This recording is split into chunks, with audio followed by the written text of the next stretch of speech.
Hey family, it's your girl Janyia, and I'm back again with another prophetic word for you guys. So I just got done filming a video, and so I'm just trying to get everything done. You know what I'm saying? It's morning time. I'm just trying to get everything done. You know what I'm saying? But anyways, today this is for somebody. I don't know if it's for one person, for a couple of people. I don't know. Test the spirit, okay? Make sure you pray. Make sure you ask God if this is the video that you need to be watching. Do your due diligence. This is your responsibility, okay? Make sure this is a video for you. Like I said, all words aren't for everybody. And so, like I said, this is a kingdom marriage video. So if you have been given the promise of kingdom marriage and you feel like this message resonates with you, then you will know, okay? So today we're going to be doing a lyrical message. And y'all, I really do apologize for all the noise in the background. They are doing some work around my apartment building. So yeah, I apologize for the noise. But today's song is going to be called Afraid by Xavier Amar. And so the song length is 3 minutes and 40 seconds. And so I was like, let me see what 340 means, you know? And so 340 means to make fresh again, to renew, and to restore. And so I was just like, okay, God. So this is the word for somebody. I'm really on a journey with my hair right now, y'all. Okay, let me stop. Okay, so I believe the title of this message is going to be Baby, I Was Afraid, but Now I'm Ready to Love You. And so I feel like I've heard this song before, but it's not really a song that I would just like listen to, you know. I would just hear it like if it came on like on my TV, like if I'm playing music, or if it's like, you know, like on the radio or something like that. And so the song came on, and y'all know how like y'all playing music and y'all not really paying no mind, but like every time that it's like something specific, I don't know what it is, but every time the Holy Spirit wants me to listen in and tune into a song, like he'll just make it super prevalent. Like I'll just stop everything that I'm doing and listen to the lyrics. And that was this song. And so this song hit different for me for many reasons. Y'all know why later on, you know, further down the line, you know. But I'm gonna just go through the lyrics and we just go, you know what I'm saying, let Holy Spirit do what Holy Spirit does, okay? So yeah. Let me start off with the title of the song. The title of the song is called Afraid. And it starts out by saying, losing love, unrequited. Was it truly love, undecided? Hard times, I'm broken. Past lies, they leave you open. I try, I'm hopeless. At night, no way of coping. Oh my God. This hit home for me because, baby, it's been months. Like, y'all, I'm finally getting on a sleeping schedule. And I know that it's my kingdom spouse. Like, he's a night owl. So, like, I know, y'all, if y'all have felt that like not being able to sleep, that tossing and turning, especially during like the hours of like 12 to like 4 a.m., you know that's spiritual warfare, and you got to pray against it. Like, literally, you got to get up and pray against it. Like, really just dismantle some things in the spirit and just, yeah, destroy that, because now we gonna get some sleep. And I'm getting on a sleeping schedule. I'm making it my business to be asleep by at least 11. Like, be in the bed by 9, go to sleep at least by 11. Like, I'm getting on a schedule. I'm not gonna be up all night, okay? I'm not doing it. I'm not trying to be having bags under my eyes. Like, I'm already getting a little bit of bags under my eyes, and I don't like that. Okay, so he says, at night, no way of coping with this straight heart. Can I get reparations for the pain? Baby, I'm afraid, really, I'm afraid. So a lot of y'all kingdom spouses, well, let me just speak for who this video is for.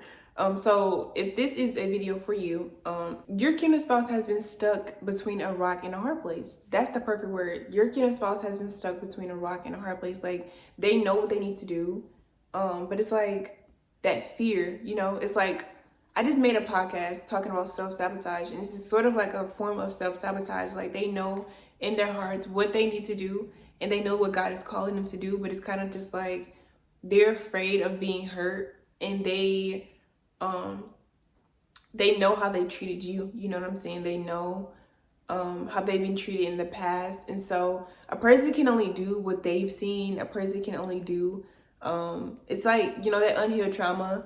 those generational cycles, they were still dealing with a lot of that, you know. Not only are you breaking generational curses off of your bloodline, but they're doing the same thing. So that's why it's so important to extend grace and be patient with them, because the same way that you have to go to spiritual warfare and you have to face, you know what I'm saying, that constant battle every day, your kingdom spouse is going through the same exact thing. And so the next verse says, he says, baby, I'm afraid, really I'm afraid of giving you what they all messed up. My stress up. Took them pictures and I dressed up, looking blessed up. You need something and I got you. I spot you. Till I see your love is not true, it's not true. And I'm scared of what that feels like. Looking stupid out in real life, baby, I'm afraid, really I'm afraid. So your spouse is like feeling like they want to give you that love. They want to give you what you deserve. They want to give you what you've never been given before. They want to give you, they want to appreciate you on levels that you've never even been shown. Like they want to show you a different side of who they are. But it's like, if they give this side of them, if they be vulnerable with you, if they allow themselves to open fully up, it's like, okay, well, if I open up to this person again, because I've done this in the past, you know, a lot of y'all kingdom spouses may have done this in the past before and gotten hurt by somebody. And so they're like, okay, I want to do this. Like something in my spirit is telling me to do this, to make a move, to reach out, to, you know what I'm saying, be vulnerable with you and tell you how I feel. But it's like, if I do this, will I get hurt? Like, will my feelings get hurt? Like, you know what I'm saying? It's like a little bit of mixture of pride, a little bit of ego, a little bit of fear, a little bit of self-sabotage, a little bit of, what is it called? Uncertainty. So you really have to make sure that you're praying against these things, and dismantle these things in the spirit, because your kingdom spouse is going to reach out, but it's going to take so much longer if you're not helping them. They're going to need your help. You guys are a team. And so by you praying, by you fasting, that's helping them get the revelation and the insight and the confidence they need to do the things that God needs them to do so y'all can move forward. The next verse says, baby, I'm afraid, really, I'm afraid of loving you. I'm so afraid to love you with all my heart, my time. I'm so afraid of hurting again. So like I just said, your kingdom spouse has been hurt in the past. Their trust has been broken. They've been vulnerable and gotten their feelings hurt. Yeah, haven't we all been there? Like, you know what I'm saying? Like, we've all been there. And so y'all know how it feels. Y'all know how it feels when your trust is broken. And after your trust is broken, one too many times, it's like, who can I really trust? Like, you know, even when you want to love somebody, even when you want to pour your heart out to somebody, it's like, can I really trust you? Can I trust you with my heart? Can I trust you that if I'm who I really am with you, if I'm my whole self with you, will I be safe? Like, is my heart safe in your hands? Like, you know what I'm saying? Yeah, that's perfect. That's good. Like, can I trust you with my heart in your hands? If I give you my heart, are you gonna protect it? Like, are you gonna honor the love that I'm giving you? Like, oh my God, that's so good. And so this is the part that I really love. He says, God has not given us the spirit of fear, but the spirit of love, looking like it's not here. I don't doubt your heart. I just know things change. It just leads to pain. I still bleed the same. Oh my God, y'all. I love this part of the song. That's why, like, for some reason, when I was listening to the song, it just, like, the lyrics, like, drew me in. Like, you know what I'm saying? The lyrics just had me really focusing on his words. And it's like I said, this has a deeper meaning for me personally because of other reasons. But your spouse may have been having encounters with God. You know what I'm saying? God has been giving them revelation. And like he says, God has not given us the spirit of fear. So your spouse knows this. Like, he knows that he or she, they know that they have to face that spirit of fear. Like, they know that that's not something that God gives them. That's nothing but the enemy trying to keep y'all apart. That's nothing but the enemy trying to delay their progression, delay what God has for y'all. But he says, but the spirit of love, looking like it's not here. So your spouse is dealing with uncertainty. Like, they don't know how you're going to receive them. They don't know what the outcome is going to be. You know, I've been feeling myself dealing with this as well. Like I said in the last video, God has called me back to family. Slowly but surely, like, I've been in contact with family members. And it hasn't been as hard as I thought it was going to be, but it's just those specific family members that God is leading me to reach out to. And it's like, I don't really know what the response is going to be. I don't know what the outcome is going to be. And it's kind of just like that same thing with your kingdom spouse. Like, it's been a long time since we spoke. I'm the one who left you. So like, what do I say? How do I go about this? It's like you are literally putting yourself out there. You're putting yourself on the line. You're putting your pride to the side. You're putting your ego to the side, and you're putting yourself out there. You're being vulnerable, and it's hard to sometimes walk in humility. It's not always the easiest to let your guard down with people. And so he says, I don't doubt your heart, but I just know things change. So like, they know that you have that love for them. Like, they know that those feelings are there for you. And this is specifically for somebody that you have already been in contact with in the past and you guys have been separated. But your spouse knows that, like, undoubtedly the love is there from you. Like, the love is there.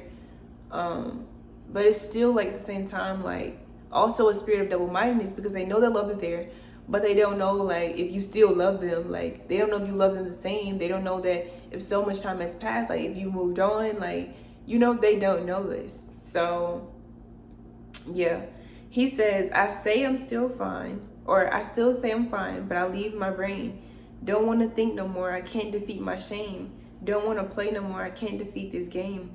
But that phone still rings, can't delete your name. Your spouse probably more than likely still has your contact information. Y'all, let me just give y'all a little bit of context. So it's been a few times. So if y'all don't know my story, I've had a few separations, okay? And we're just gonna leave it at that. I've had a few separations, so I've been through this before, which is why I can help y'all. I remember the first, no, I think it's the second time. The second time that I went to separation with my kingdom spouse, I could have just sworn that this man had deleted my number, and we went through the whole little blocking thing, you know what I'm saying? And so I just knew that this man just deleted my number, right? Out of nowhere, my kingdom spouse, reached out. And so it was like, wow, like, God, you didn't lie. You was literally a man of your word. You told me this would happen. And even like how it all played out, like literally everything from the vision that God gave me literally happened. And so I say all that to say, like, don't be afraid that your kingdom spouse has deleted your number or whatever the case may be. Like, they're going to find a way to reach out. Like, if this is divinely, if this is God's divine purpose over your life, this kingdom marriage, they're going to find a way, somehow, some way. I don't care if it's a letter. I don't care if it's reaching out by email. I don't care if it's reaching out from your social media. I don't care if it's from a, you know what I'm saying? They may have gotten a new number, and I don't know. Like, you just never know how it may happen. And so just keep your expectations. I would just say, just wait in expectancy. Like, don't have expectations, but wait in expectancy, knowing that something is going to happen, that there's going to be some type of movement, there's going to be some type of progression sooner or later. And he says, don't want to think no more, I can't defeat my shame. So pray against the spirit of shame, pray against the spirit of condemnation, pray against the spirit of uncertainty, pray against the spirit of I can't talk. Pray against the spirit of double-mindedness, y'all. And ask God to give them some confidence as well. Like, ask God to give them some Godfidence. You know what I'm saying? Some godly confidence that they can, so they can know who they are. It's important that we know who we are as individuals, so that when we come together, we know that we don't have to seek validation from this world. We don't even need validation from each other, because we know who we are. So ask God to give them a sense of identity, Ask God to give them a sense of identity so that they can know who they are, And he says, because you give me everything I pray for every single day. Yo, how cute is that? How cute is that? He says, listen to me honestly. Listen to me honestly. You don't have to wait for me to feel I'm safe or that I'm ready this time. I want no one else, not too focused on myself. It's just, baby, I'm afraid. Really, I'm afraid. Y'all, that is so beautiful.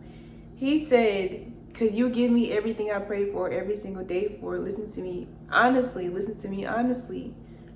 You don't have to wait for me to feel I'm safe or that I'm ready this time. So your spouse is basically trying to say, like, you don't have to be fearful that love is there. Like, the love is undoubtedly there in their hearts. God has given them the vision. He's given them the vision. He's given them the revelation. He's given them the insight that you are the one for them. Like, that's undoubtedly true. You know what I'm saying? They can't even doubt that. God has given them way too many confirmations. God has given them way too many revelations on you being the person that God has ordained for them. And he says this, listen to me honestly, listen to me honestly. You don't have to wait for me to feel like I'm safe or that I'm ready this time. I want no one else, not to focus on myself. So now your spouse has come to a point where like they have put away their selfishness. My spouse has even told me this himself, like he's put away a lot of that selfish, egotistic spirit, you know what I'm saying? And it's like now they know that they aren't only living for themselves, like they have a greater purpose that they're living for. They're walking with a new thought process, you know what I'm saying? They can't think how they was thinking in the last couple of seasons. They can't move how they move, like, you know, the inconsistency, the going in and out, and you know, whether you can espouse ghosted you, then unblocked you, then ghosted you and unblocked you. Like, they're not moving like that in this season. For one, too much time has passed. Like, too much time has passed, and that was to teach you, right? That was to teach you to deal with the spirit of rejection, okay? Because a lot of us, like, oh my God, the spirit of rejection, y'all, I was so prideful. Like, God had to strip me from a lot of that pride and ego because I just felt so entitled, you know what I'm saying? So God had to, a lot of us, if you dealt with that whole ghosting thing, God was teaching both y'all something, okay? For more than likely, it was you. God needed to strip your pride. He needed to strip your ego. He needed you to get rid of that spirit of rejection, okay? A lot of us had a hard time dealing with rejection. And God, y'all know that your kingdom spouse mirrors you. So if you dealt with pride, seeking validation, you always need to be validated by somebody or this world. You always had a false identity. Like, a lot of these things were showing up in these kingdom marriages so that you can see for yourself the things you need to get rid of or deal with, you know, or acknowledge, you know. And so he says, it's just, baby, I'm afraid. I'm afraid of loving you. With all my heart, my time, baby, I'm afraid. I'm so afraid of hurting again. Really, I'm afraid of loving you. With all my heart, my time, baby, I'm afraid. Really, I'm afraid. So, more of the story, your spouse is just simply afraid to make the next move. And so that's why you need to really, really pray. Make your due diligence to pray against that spirit of fear. Pray against the spirit of doubt. Pray against the spirit of double-mindedness. Pray against the spirit of rejection. Pray against the spirit of self-sabotage. Okay, that's the big one, because all this is self-sabotage. This is all just self-sabotage causing a delay. So if this word resonated with you, that's the moral of the story. Like, you need to be praying. So this is something that's really, really important for you to be doing right now in this hour, especially because a lot of things are coming to a close, like, really. And I don't want to put a date or time on it. Like, it's just a lot of things are coming to a close. There's things that need to be done for the kingdom. There's building that has to be done. There's kingdom babies that have to be born for such a time as this. And not just for, of course, you're going to be able to enjoy your family, but there also is a greater assignment attached to even these kingdom babies that need to be brought into the world. God is literally going to have us hand the torches over to them, like, you know. So they're going to build the kingdom as well. You know what I'm saying? They're going to be kingdom babies. We got to get them back to God first anyways. So we have to allow God to use them how he sees fit. And so, yeah, y'all, make sure y'all are praying. If this word resonated with you, let me know in the comment section. Don't forget to like, comment, and subscribe so that you can not miss any podcast episodes or any words that may be for you. If Holy Spirit leads you to, you can sow into this word. And I also pray over every seed that God will multiply it and return it back to you 1,000 times over. And I thank all of y'all who do so into the ministry. It is a great help, especially because this is full-time ministry. So yeah, y'all, thank you guys for staying tuned, and I will see you guys when God sends me back. Peace.